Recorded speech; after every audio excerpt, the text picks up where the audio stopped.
Got a little emergency road repair and some erosion issues, so I need to call this meeting to order for a special call meeting for an emergency repair. I'll make a motion we call an emergency meeting to order. Do I have a second? I'll second. All in favor? Okay. We talked with Lance Construction here, Larry Lance. They're the only ones that have a long arm that will take care of this erosion issue. It's pretty deep, as you can tell from the pictures. The council members have got pictures that are circulating. With 2 days with a skid steer and long arm, 5 loads of surge stone and 15 loads of dirt, it's about $8,600. It could be a few $100s more, so I'm going to ask if you'll go ahead and approve up to $10,000 for this emergency repair. Where is this, Donna? It's across from the beer barn. Okay. Next to that area. And I think the extra rain we've had lately has just caused more erosion, and it's caused it to drop off pretty bad, and it is cracking the asphalt. So we've notified the schools. The road will be closed. We're going to have a Nix will go out today. It's on Facebook. Did you put it on our website too, Kelsey? So the city Facebook page. Yeah, I think did I not say Facebook? Yeah. So we're putting it out. Police departments, 911 center's been called. So it will start in the morning at 10:30. They've got to move the equipment in. Does the school have an automated system that they send stuff out? We also have an automated system with the 911 center that we work with them to do that. And we're going to sit here in the dark. Okay, so can I get a motion to approve the emergency repair up to $10,000? I'll make a motion that we make the emergency road repairs up to $10,000 for the road that we just discussed. Do I have a second? I'll second. All in favor? Okay. All right, thank you. And then I need a motion to close that meeting. I'll make a motion we close the emergency meeting. Do I have a second? I'll second. All in favor? Thank you. So that was a surprise. That happened a couple of hours before our meeting, so good timing, I guess. Need a motion to call the workshop meeting to order. I'll make a motion we call the workshop to order. Do I have a second? I'll second. All in favor? Okay. If you will stand with me for the prayer and pledge, and I guess Kim will lead us in both of those. Dear Heavenly Father, we thank you, God, for all the blessings that you put on us in life, Lord. We thank you for just always being over us and watching over us, protecting us from things that we don't know of, God. Lord, I pray that you just give us divine knowledge and wisdom, Lord, to help make Blue Ridge a better location, that we can make the citizens, Lord, and protect everyone around. God, I thank you for this day and for everything that you give us. In Jesus' name, amen. I pledge allegiance to the flag of the United States of America and to the republic for which it stands, one nation, under God, indivisible, with liberty and justice for all.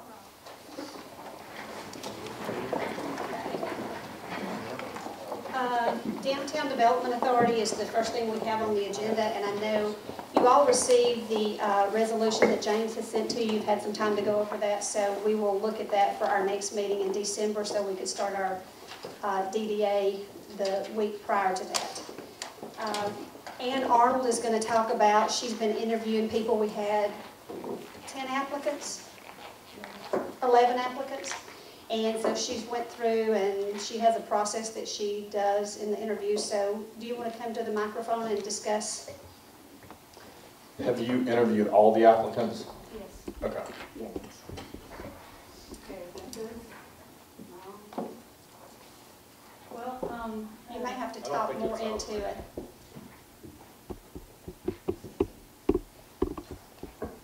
okay, can you hear me better now? Is that good? That's a I little need to be better. closer. Need to be closer. Is that good? That's good. Can you hear me now? Yes. Okay. We can hear you. Okay, good, thank you. It's been a few months since I was here to talk to you about the Downtown Development Authority and what I've been doing since that presentation, as the mayor said, is going through the process of trying to find you some board members for the Downtown Development Authority, and also looking at your boundaries, what would be the designated downtown district that the board of directors would serve. And then also, and I've included information in the packet that I handed out to you right before the meeting started, as well as a second resolution. The list of board members there is the first page, and this is the recommendation. One of the board members, one of the 7, will be a council member, and most of those appointments are made by the mayor. I think in the first resolution that you received, there was a recommendation that the mayor actually serve on the board, and I would really recommend that a council member do that.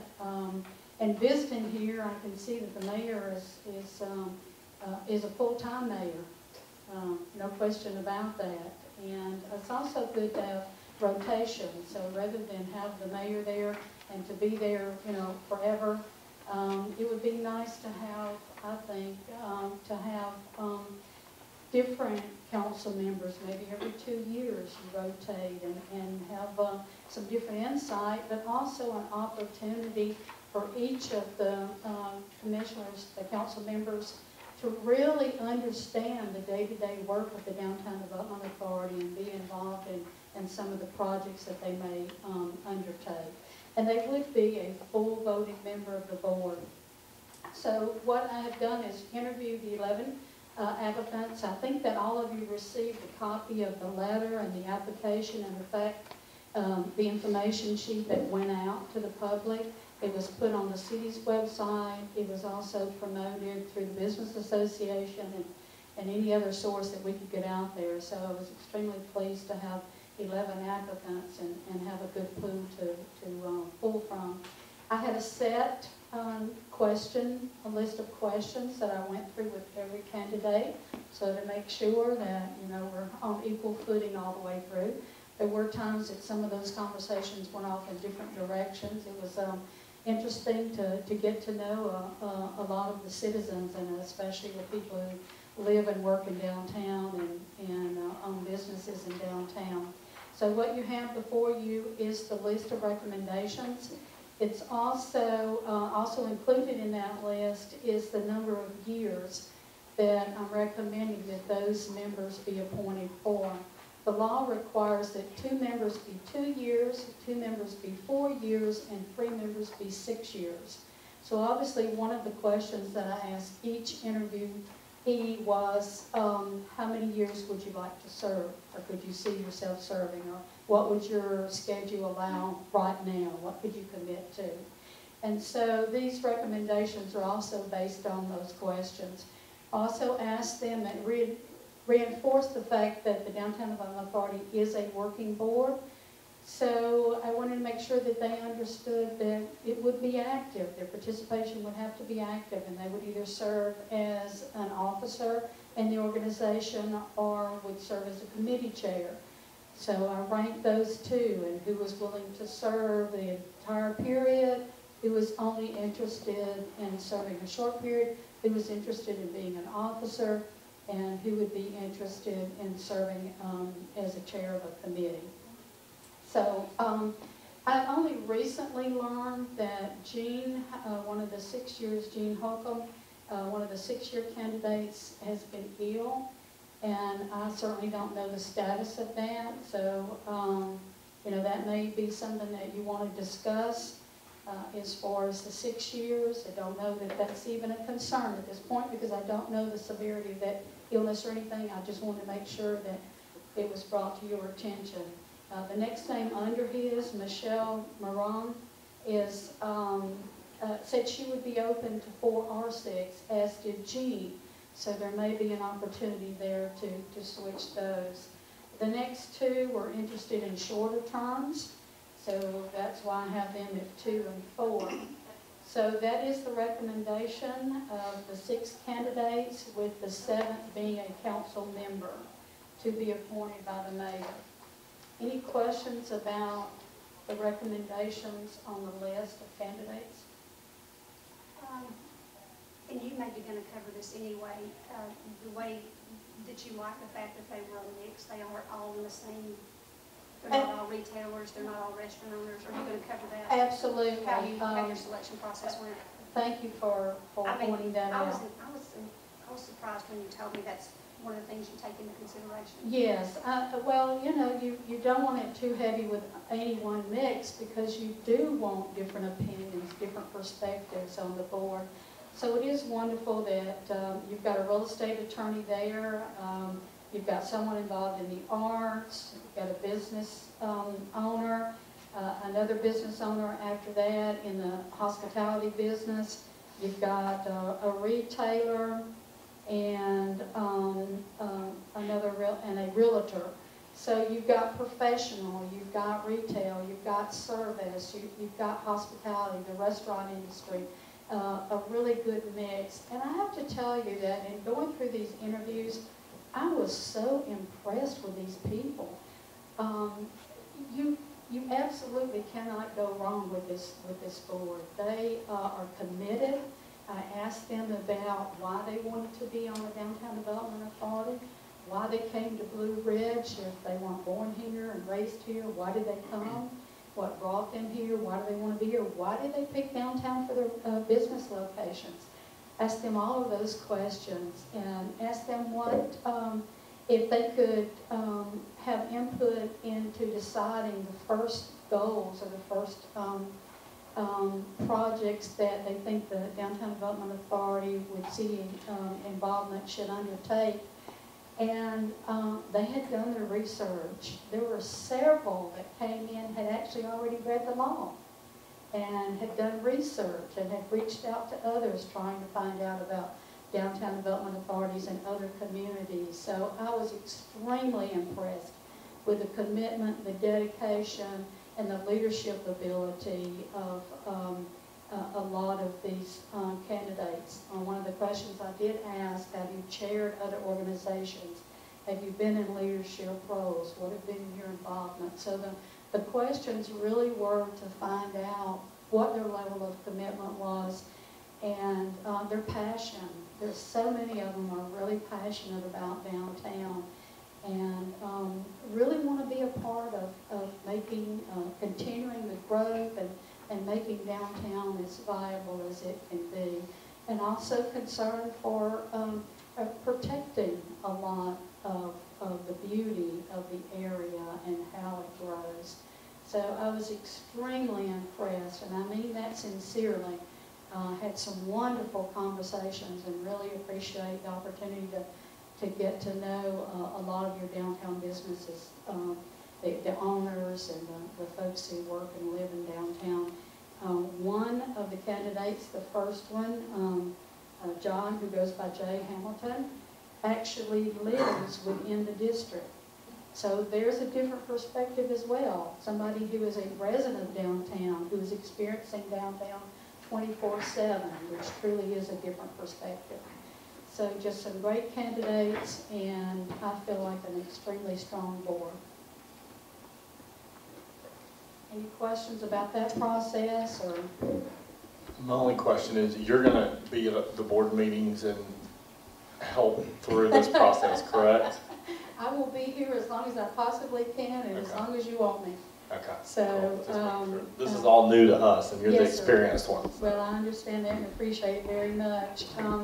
Once, if and when you do go ahead and activate the downtown development and start moving forward, I would love to see you actually administer an oath of office so they truly understand the importance of what they're doing and the job that you're giving them to lead downtown and to be your advocate for downtown, to be your the lead organization, so to be another tool for you. And then we would have a meeting, have a board meeting where elect officers, begin the discussion of bylaws, set their regular monthly meeting. I made sure that everyone knew there would be a monthly meeting, and begin to move forward. I'm also in a position to be able to teach the Downtown Development Authority class that is mandated by law. I've been doing that for about 10 years, so they don't have to go to Atlanta or somewhere else to do that. We'll bring it here, which it makes it easier for everyone. So I'm happy to be involved. I love the area, and I feel like I'm making some friends. I also want to comment on staff. The mayor has been wonderful. And the staff that y'all have here are just incredible. Kelsey has just gone above and beyond, and everything I asked, can you get me a map of this, or can you do this or do that? She was even my chauffeur one day, because I couldn't draw the map and drive at the same time. And if there are any police here, yes, I went We down appreciate that too. I went that you down a didn't do one-way that. street, but, nobody caught me and I didn't hurt anybody. But then I decided I needed somebody to help me with learning downtown, and Kelsey was great with that. But everybody's just been wonderful. Can't say enough positive things about the mayor and the staff here. I didn't pay her to do all of it. No, she didn't tell me to do that, I promise. It's not in my notes. So, the second page you have is the district. And this is the area that I'm recommending you include in your resolution. The resolution does require that you designate the downtown development area that the Downtown Development Authority would be serving. On the east side, I hope I have my directions right, is East First Street. The southern boundary is McKinney. And then on the west side, West First, and then up to, what is that, West? Some, no. West Yes, Second. Yes, thank you, West Second. And then on the north, we follow a little bit of property line and some streets. River Street, Davis, and take in some of the area there. In looking at this, this is not the zoning for the Central Business District. There can be multiple zonings within the Downtown Development Authority's district. So we would do a map later on to see what the zonings are within this boundary if you decide to go with the boundaries that I'm proposing. Drove this numerous times and really feel good about these boundaries. There's plenty of growth area there, but there's also a lot to be serviced already and takes in many opportunities. So, If there were some vacant tracts that were nearby here, would you suggest trying to modify this to include those that might be good future development parcels? yes and no. You can always amend this. You can amend this a month after you pass it. You can amend it 10 years from now. It truly is about the feel and the uniqueness of downtown. There are other tools, other authorities, other agencies that can handle work outside of downtown. So just make sure when you're looking at those areas that they are indeed the downtown, the core, the Central Business District, not referring to zoning, but the historic core of your downtown. And there are other tools for other areas. That doesn't mean that an area may not grow, because it very well may. You could have a number of hotels between here and the major highway. You could have that begins to feel more like it is part of downtown. I debated a lot about the bank, very much wanted to include the bank, but it was just, you've got to grow some more to do that. So just remember that they have to understand and know every business down there, every property owner, what's available, what are the needs, what opportunities are there. And so don't take in too much in the beginning. Look for that growth to begin. But there's definitely areas within this where there are growth opportunities already. So is there any particular reason you didn't do the other side of East First Street? Because some of that is CBD. Well, and I know there's just a couple of little parcels. There's 2 parcels there that are within the zoning of the Central Business District. And I did not include those, and I debated. I drew them out both ways. In fact, it was today before I actually made the final decision and decided which map I was going to bring to you. So if you want to amend that and bring those 2 in, I would recommend that you at least go to the corner of that street, and I think the street is if I can see my map. Depot Street.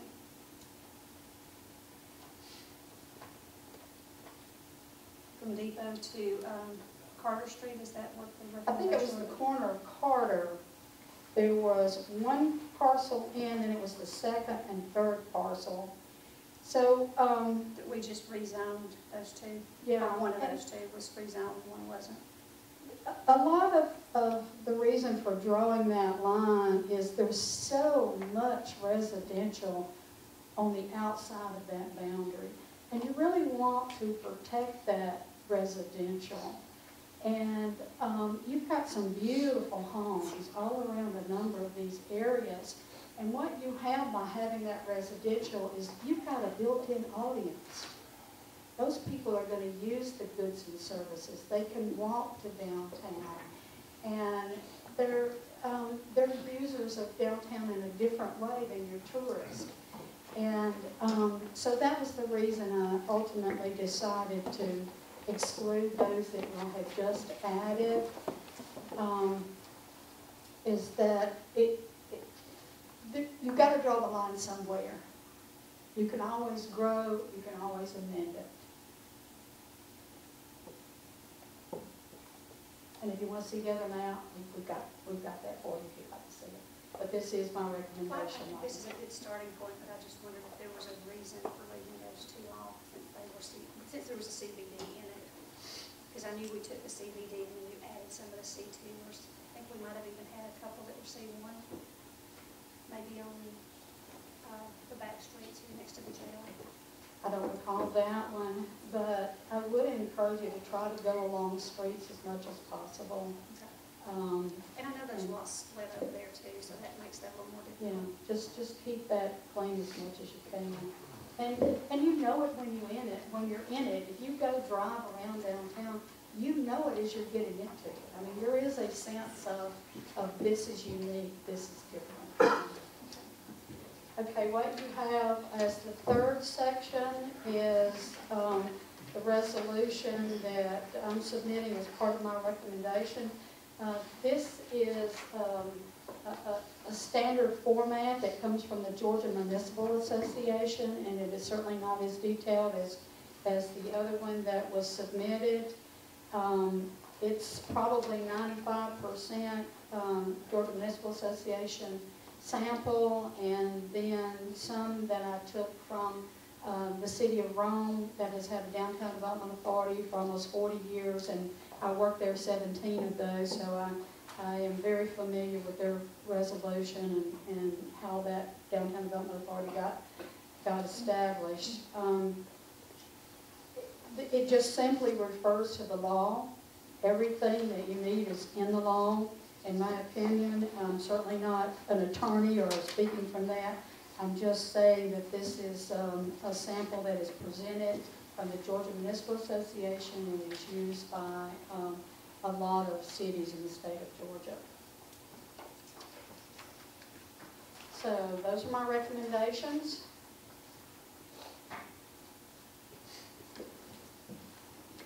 Any other questions?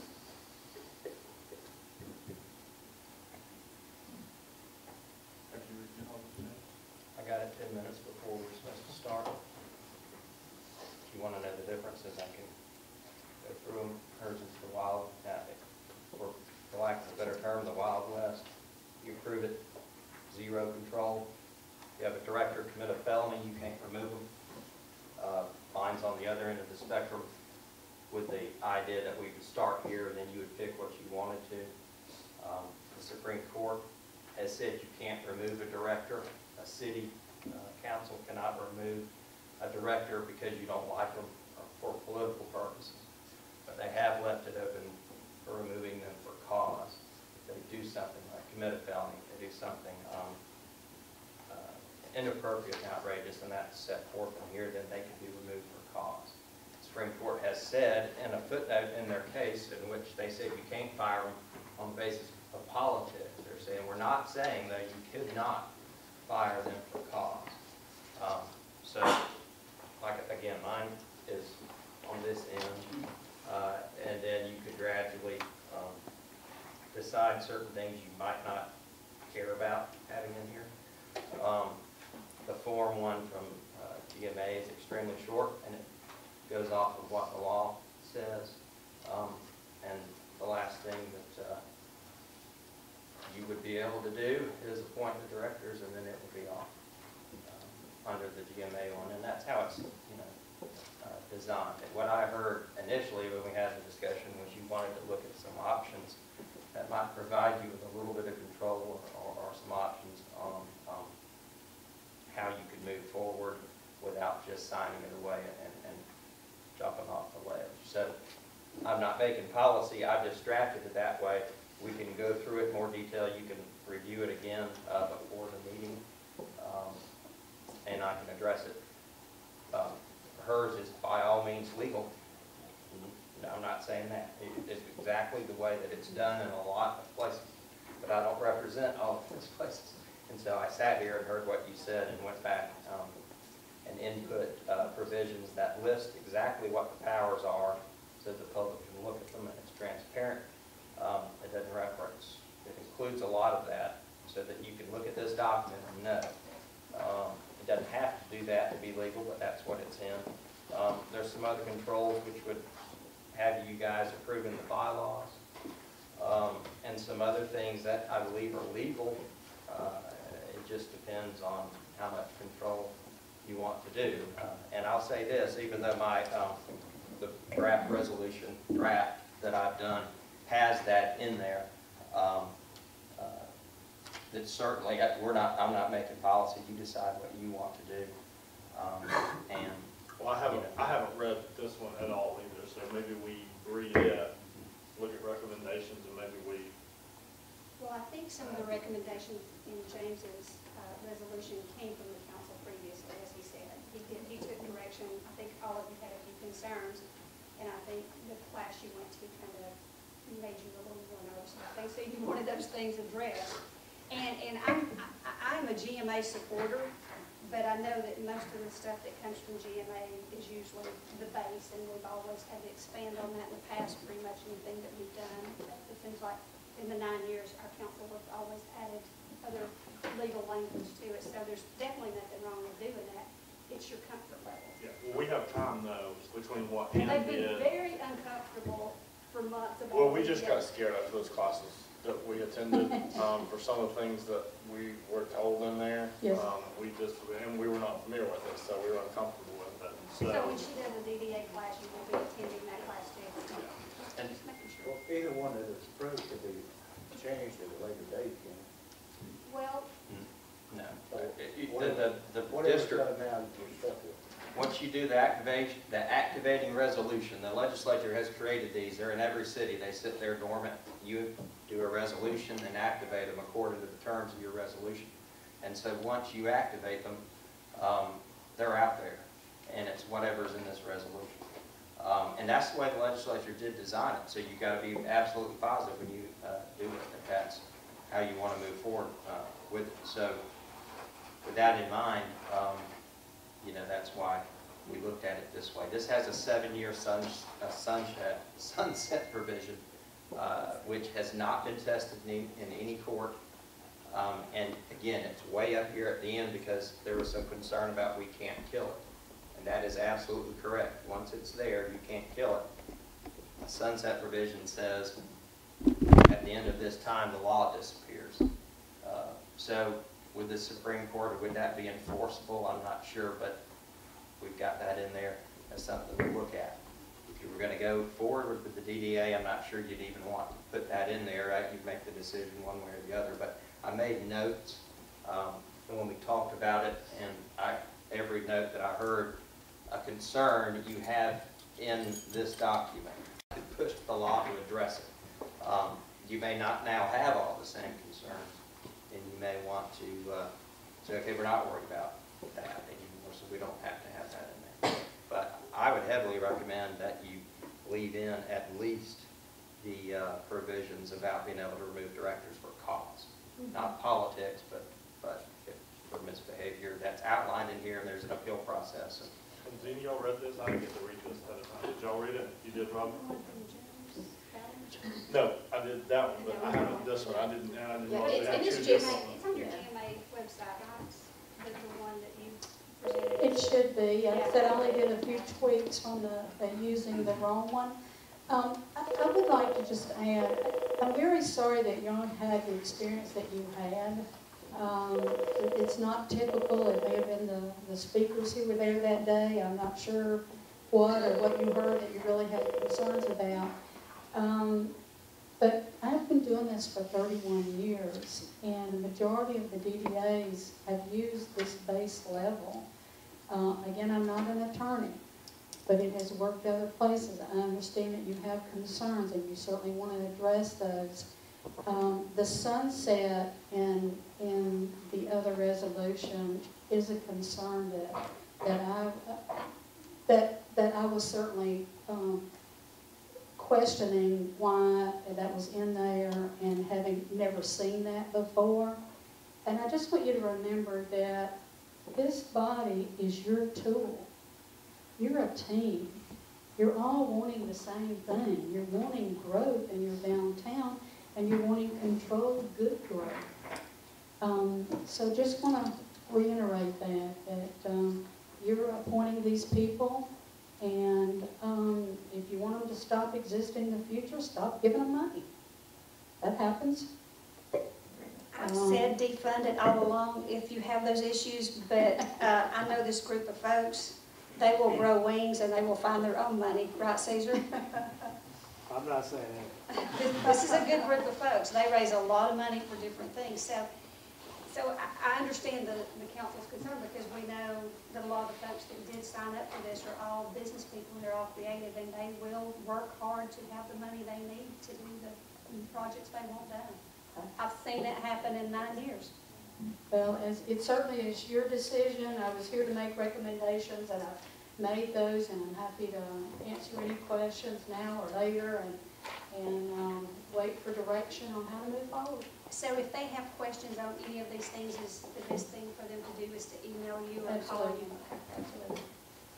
I And that's think not a you- legal opinion. Mine is based on 31 years of experience. And yes, I've been sued. Thank you. And again, that 7-year sunset provision is as close as you could possibly get to being able to kill it. You can't get, and it may not even work, but that's as close under the laws I could come up with. You may decide you don't want to do that, but, and I'm not necessarily saying you should. These provisions are simply things that were in my notes where I heard concerns, and so they're all addressed. Did you, and I haven't looked over that in a bit, did you address the fact that we all want to still appoint the directors? Yes. Okay, great. That was one of your major concerns, wasn't it? So, good. Okay, let's discuss that in just a second. If you want to appoint those directors, and maybe I gave bad instructions because I asked Ann, who has had 31 years of experience, to interview those folks. So are you wanting to do another? No, that's not what I'm talking about. I'm talking about after it's going, like Okay. when the 2-year terms, the replacements is what I'm talking about. Yeah. The replacements of those. Yeah. Yeah, Yeah. that's part of the Okay. DDA. That's in your. Yeah, because I think the in one your prior 101 stated, class. well, the one prior stated though that they would, that committee, that they would all They would appoint choose their their own own members after members. that, and we just Yeah. control it through the council that we Yeah. were able to get members Yeah. on They there. do, Yeah. they do elect their own officers, but they don't appoint. They can make a recommendation. Well, that was said at the last meeting, wasn't it? And that's what Harold, yeah, yeah. That's incorrect. Okay. okay. Yeah, I'll- Well, and that's good, it's cleared up, because that's the one thing we were concerned about, because we still wanted to have somewhat control of who we appoint to, these trusted positions. So that was our I concern. mean, any organization's gonna appoint their own officers, because they have to be Yeah. willing to fulfill the obligations of that, but Mhm. we can then, on the renewal, pick those Mhm. members and all. Yeah. You still control all of that. Did I tell you that? It was, no, that came up at the last meeting, and that was what was You said. appoint. Yeah. Or- In fact, it was in one of the last resolutions we read, something that was given to us by the state or something, yeah. Because Harold brought it up, and he had read it, yeah. Well, it's right in this. Okay, good. Okay, so you're gonna review the one that James Valley did. You're gonna review the one that she sent from GMA. You're gonna send your questions to either. Can you tell them they're asking? I'm just, that's what we're gonna do, and we're gonna have an answer, and we're gonna be ready to move forward next Tuesday. So Kelsey will know whether to put that on the agenda or not, or do you want to move it to January? That's a question. I mean, yeah, I'm happy to review it before then if everybody else is good with that. Okay, yeah. All right. Any other discussion, any other questions? Anyone in the audience got any questions? Okay, nightly rentals. We've had some conversation about this. We had some discussion back and forth. Got a phone call from the Lodging Association, some of their members, and I shared the copy of the resolution that was prepared. So, you want to read this? This was one that you asked to be prepared, so you can talk about it. You got questions? Well, if you want, I mean, you want to go over and explain it first? You're Jane? Or do we want to listen to their concerns and Let's. who's going to talk to the Lodging Association? CJ? CJ? Why don't you go ahead? You want me to get up there? Yeah, I think come up here at the mic.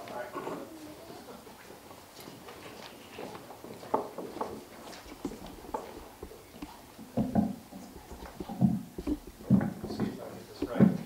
All right, hear me all right? All right, thanks for taking the time to look at this and consider our thoughts on the matter. My name is CJ Stam. I'm here to represent myself, my company, and on behalf of the Lodging Association. Lodging Association represents approximately 10 companies in this area, and we manage over 500 properties, different types of lodging companies. So this is an important issue to us. Just based on what we've seen, first, we're not opposed to this. We actually appreciate it because, especially the professional managers in lodging, we don't mind having set rules in place. So I'll start by that. From what we've read, the only thing that we would be concerned about at this point is that it seems a little bit cumbersome, the application process. We would suggest maybe shortening it up a little bit. I mean, it doesn't bother us. We do this all the time, but when you start dealing with individuals that are managing their own homes, it may be a little more complicated for them. So I would say consider that when you go to make this final. As far as some of the items that you're asking to collect, again, you know, some of them seem a little extreme, like you might not need all of this, because then it's going to come back to the city to managing all of this and asking yourself the question if you really need all of these items to manage this process. It seems like there's a good bit that you're asking for. You know, an example is you ask for a proof of homeowner's insurance, which is legitimate to ask for, but that's a pretty hefty thing to keep up with, making sure that it's still renewed and things like that. And if you do ask for that, one of the suggestions was that you add the commercial rider in there, not just homeowner's insurance. Because if you're operating a home, you know, for a lodging purpose, you want to make sure that the owner has that in place. Do you want me to keep going into some of the things that we've kind of pinpointed, or just stay high level? Anything and everything you want to All right. Well, in section 6, under violations and revocations, consider if the property changes hands. Like if you've had a bad owner that's allowed some things to happen at their house and you remove the license for them to operate as a lodging provider, if they sell the house, that kind of that will doesn't transfer with the new owner, or if there is a manager, in fact, who is handling the property and they haven't done their job and you're punishing them if they move to another management company. And that's just a scenario to consider where it's not in here. The biggest one that was kind of confusing to us was section 8, because it doesn't really clarify exactly what's going on here. It was kind of tough to understand. I think we would need an attorney to translate that for us. But basically what it sounds like to us is that this ordinance supersedes the zoning that's in place, and it allows anybody to rent in any zoning as long as they've gone through the application process. But that's just, again, we're not attorneys, and this is just us looking at it saying, what does that actually mean? So in kind of overview, I think the biggest thing is simplifying the application process, maybe a little bit shorter. There's a lot that you're asking for there, and then those few items. So, Kathy, did you have anything that you wanted to add? No, it was just a little complicated. I feel like it was a little excessive in what you're asking for. My concern was that the people that are going to go through that process and do it correctly are the ones that are already doing things the way that they're supposed to. The ones that are not doing it are not going to pull that either. And is there someone to actually impose this and actually make sure that people are doing things correctly, and those that aren't, is there repercussions? Because there really haven't been in the past, you know, and so is there a way of actually making sure that the people that aren't doing what they're supposed to are actually going to? And I think that's one of the things we're trying to address. We already have, as you know, several of those homes already, and we need to be able to manage it on this end. So, Do we know what the count is? I know between the lodging association, it's about 500 properties, but do we know how many are actually in the city limits that are actually being used as vacation rental currently, even just between y'all's companies? That would be, yeah, that's another item that we had brought up, is someone, there's a little over 10 of them. yeah, the county has, you know, a representative that actually goes out and compares the properties that we turn in, that we say we're managing, against the ones that they're finding on the listing sites, RVOs, rental by owner. So as far as downtown, I've seen several come off and on, but as far as managed, what we know is there's about less than 10 that are with management companies. And they're in the central business, Yes, I'm sure, that's the only place we're allowing that right now. correct, so they're all the part of. Central that are- business, any C1, C2s, are they Any allowed? commercial. The ordinance does not say that nightly rentals are allowed in those areas, but it doesn't say that they're excluded, but in your R1, R2, and R3. That's They're where not that allowed. section Yeah. 8 was a little confusing to us. Yeah. So, So we're So saying it says- commercial, C1, C2, and central business district. well, it doesn't say that in your zoning. That's what I'm saying, that's That- what, that are they're we not going allowed, after but- that, or that's what I'm asking? Well, I think that's why we're saying. Well, I think that's why we're sitting Yeah. here, because it's been very vague as to what areas can be rentals. That's why I think now is the time that we And- kind of set this. I'll be honest, it's such a, when I bought the house where we're living now, Davey and I bought it, we were gonna put it on a vacation rental, and found out we couldn't. We're right on the verge, we're in an R1, and so we lived there, which is nice, but I've had a lot of people in the community who say they don't want it in the residential areas. And of course, everyone in commercial, they want it, so that's a tough one. And you have people buying homes in the rental, in the R1, R2, and R3 areas, trying to put them on rental markets, and then they're not allowed to. Right. Well, and if you look at an example from other areas, the application is treated, and then if somebody in one of those areas, they would go through a variance process, and that's where you would have the, kind of the ability, if it made sense, and then they would have to go to their neighbors, et cetera, and that's a completely separate circumstance. You know, if you're looking at commercial and CBD, then it is already allowed there.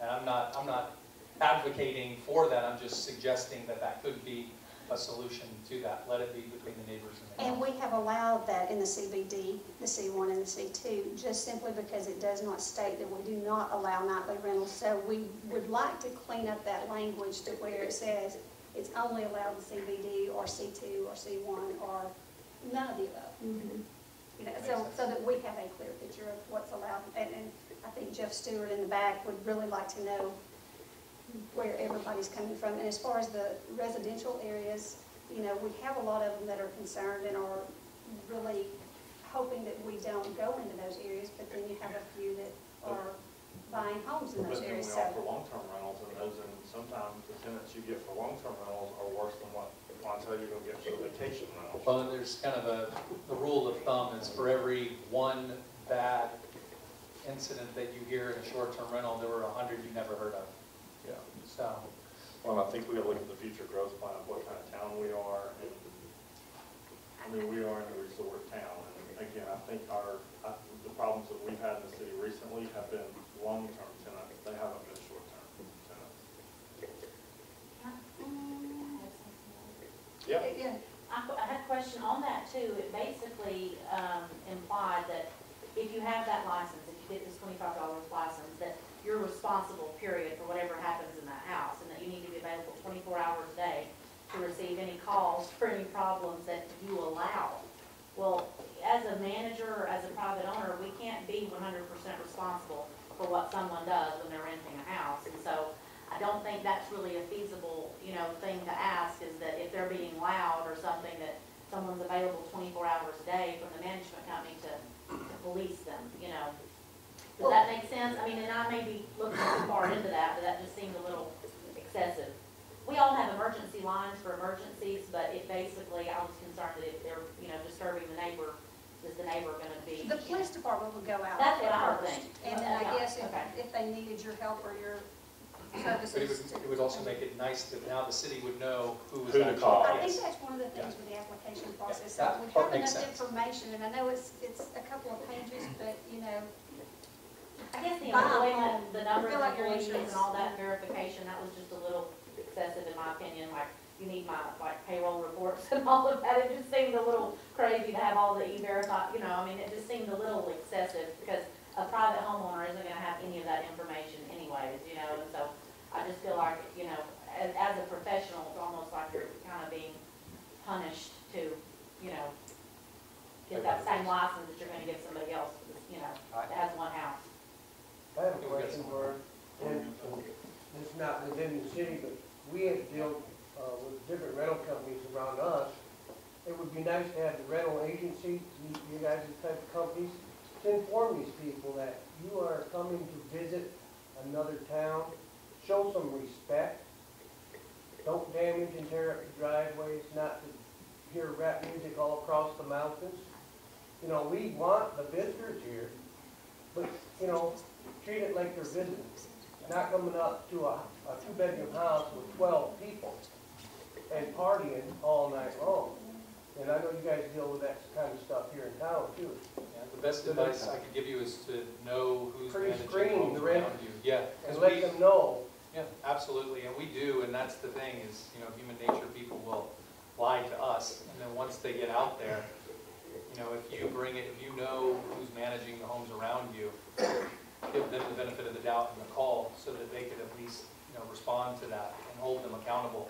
I know in my agreement with the guest, and I know with Tabitha, with her agreement to the guest, we do set 5 hours because that is a Georgia ordinance, but people will, they feel like they're in the mountains, nobody can hear them, but if you call your manager, it's very likely you're gonna get a positive response. They're going to contact that house and ask them to.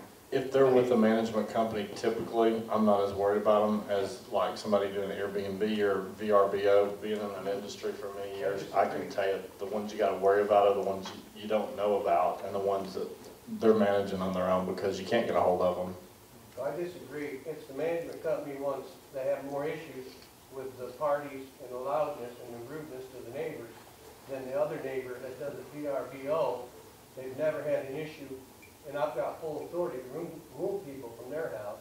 I've never, ever had an issue, a loud noise or nothing. Because they screen the people They- really well. They screen them better than the rental companies. They say, okay, I've got 4 college students coming up, but they're bringing 14. You know what I'm saying? Yeah, I think it depends on who that owner is, who that owner is or whatever too. The thought process behind that 24-hour, and it's done in other jurisdictions, is that, like the gentleman was saying, if you wake up, whoever's supposed to be running that property at 1 a.m. in the morning, they tend to pay attention to your complaint as opposed to it ringing and we'll call you at 8 o'clock tomorrow morning. So that's the thought process behind what other jurisdictions have done. If you're going to rent it next door to this citizen, then when those 5 college kids are and I used to be one of them, playing the music loud at 2:30 in the morning, then when you wake somebody up the next time, they get screened a little bit better and something's done.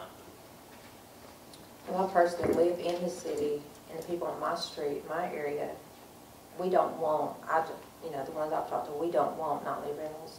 I don't want a nightly rental next door to my house. I just don't want it. Can only you have, come to the podium just so that we can hear you? Kelsey has to do the minutes, it makes it very No, no. difficult for her. And I know you're so soft-spoken. I only had a chance to read, this CJ's copy, because I don't have a copy. Is there copies available for us to read? Yes, you can get a copy from Kelsey. Well, I would not, some of that's out here haven't read this. So briefly, what I would like for somebody, I mean, I read it real quickly, CJ's copy. Explain this ordinance does. Is it to allow anywhere in the city to rent property? I think that's what the meeting's about. But is that what the ordinance, the proposed ordinance is saying? Well, we haven't gotten that far as to the district, or we've not mapped it. As to right now, it pertains to CBD, C1 and C2. Yeah, I know is what it is takes you now, but clarified. this ordinance doesn't say anything about this. So what you're saying is this is incomplete. It is incomplete. That is a start. That's what we want to get feedback from people like you. We're trying to get y'all's feedback, and then the council has to make Well, a there's a lot of decision as Airbnbs to. and VRBs in this city. Okay? All you gotta do is go talk. I've got one. Okay? All you gotta do is come up here and What talk. zone are you in? Are you paying lodging taxes? Yes, I'm paying license tax, but I'm not in one of the legal zones.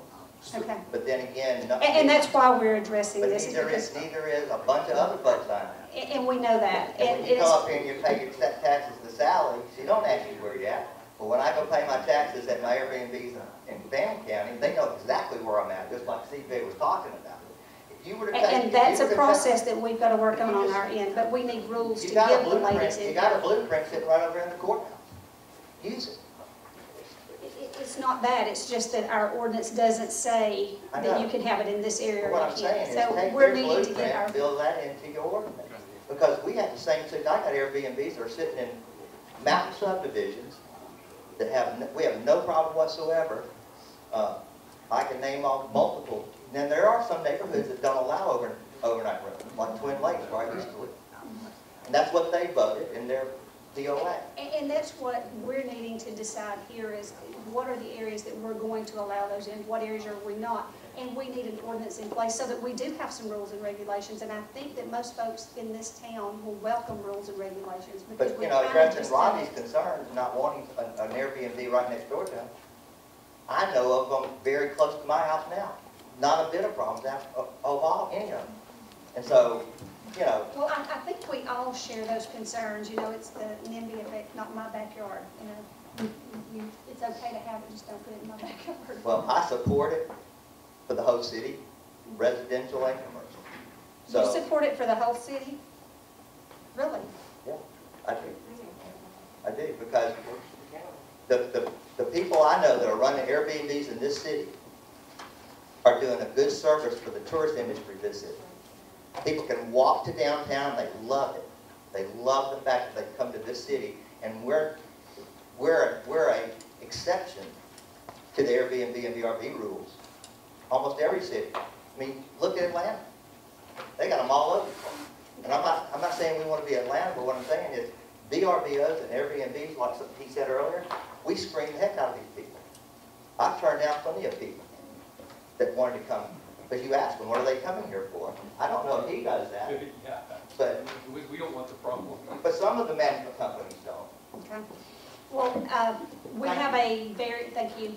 We have a variance hearing after this, so we're gonna quickly wrap this up. So is there any question or anything that you would like to see addressed or anything that, I mean, I don't think this is gonna happen. Oh, yes. Yeah. You're gonna have to make it quick. We have a variance meeting. We are in the county, we're 10 minutes out, okay? It doesn't really concern me, but it does, because Blue Ridge is still where I shop and go. So I believe that you shouldn't put regulations on where you should have these rentals, because they're all over the place right now. And Blue Ridge was built on tourism, at least for the last 10 years. It's built on tourism. And so if you start getting picky and saying, no, you can't have it in this area, no, you can't have it in this area, then what about all those people that own Airbnbs and VRBOs in those areas? What are they going to do then? All of a sudden their income's going to be cut? I mean, that just seems very unfair to me. The If there's somebody in a one thing- neighborhood that has, because I guarantee you, there's VRBOs and Airbnbs in probably just about every street in this city and county. And there probably is, but also there So are that some would be folks that very come in and unfair. check with the city before they actually put them on a nightly rental, and I think Tabitha has done that, and so has CJ, and we've had to tell them, I'm sorry, but your property owner just bought a Zoning property is zoning. that is an R1 Zoning or is zoning, R2, yeah. and we don't allow it But you got a overnight. bunch of them that are doing it anyway, and they're not paying. And that's why we're here, Richard. Yeah. That's why we're sitting here, so that the council can all have this discussion and we can decide what is the area they want to put it in. You know, I these think are the clear, folks you need to clear argue. rules. A roadmap, we're trying to figure out a roadmap moving and forward. we want a roadmap, it gives Jeff direction, it lets me know, and like he said, those folks, I want to know that they're paying their taxes. Right, and I think it should be HOAs that control whether they want them in their neighborhood. We have zoning in the city of Blue Ridge, so, We don't have really We have HOAs residential within the R1 city. through We only R3. control city. so we don't do control the I zoning know, but I in the still area. feel bad for some of these people that probably have the RVOs and Airbnbs in their But neighborhoods. they have never a should have chance had to them. come into the city they never to should have check. had If you it. run any type of business, you usually need a business license. So they shouldn't come into the city So to they never say, did get I that. plan to operate a business out of my So home. that means they're not paying lodging taxes. Well, it So that could mean means that. they better not come. So Because maybe if I'm I need paying lodging to, taxes, they better be paying lodging taxes. so I guess maybe tomorrow morning we need to get out and look for all those I little think that's. We do, Airbnb absolutely, signs or because whatever. it's not Yes. fair ground on Airbnb when you have to have a little bit higher price to cover your lodging tax, and the next person is charging, less money because True. they don't have to pay lodging tax. True, we want everybody to pay their lodging tax. It's really bothersome.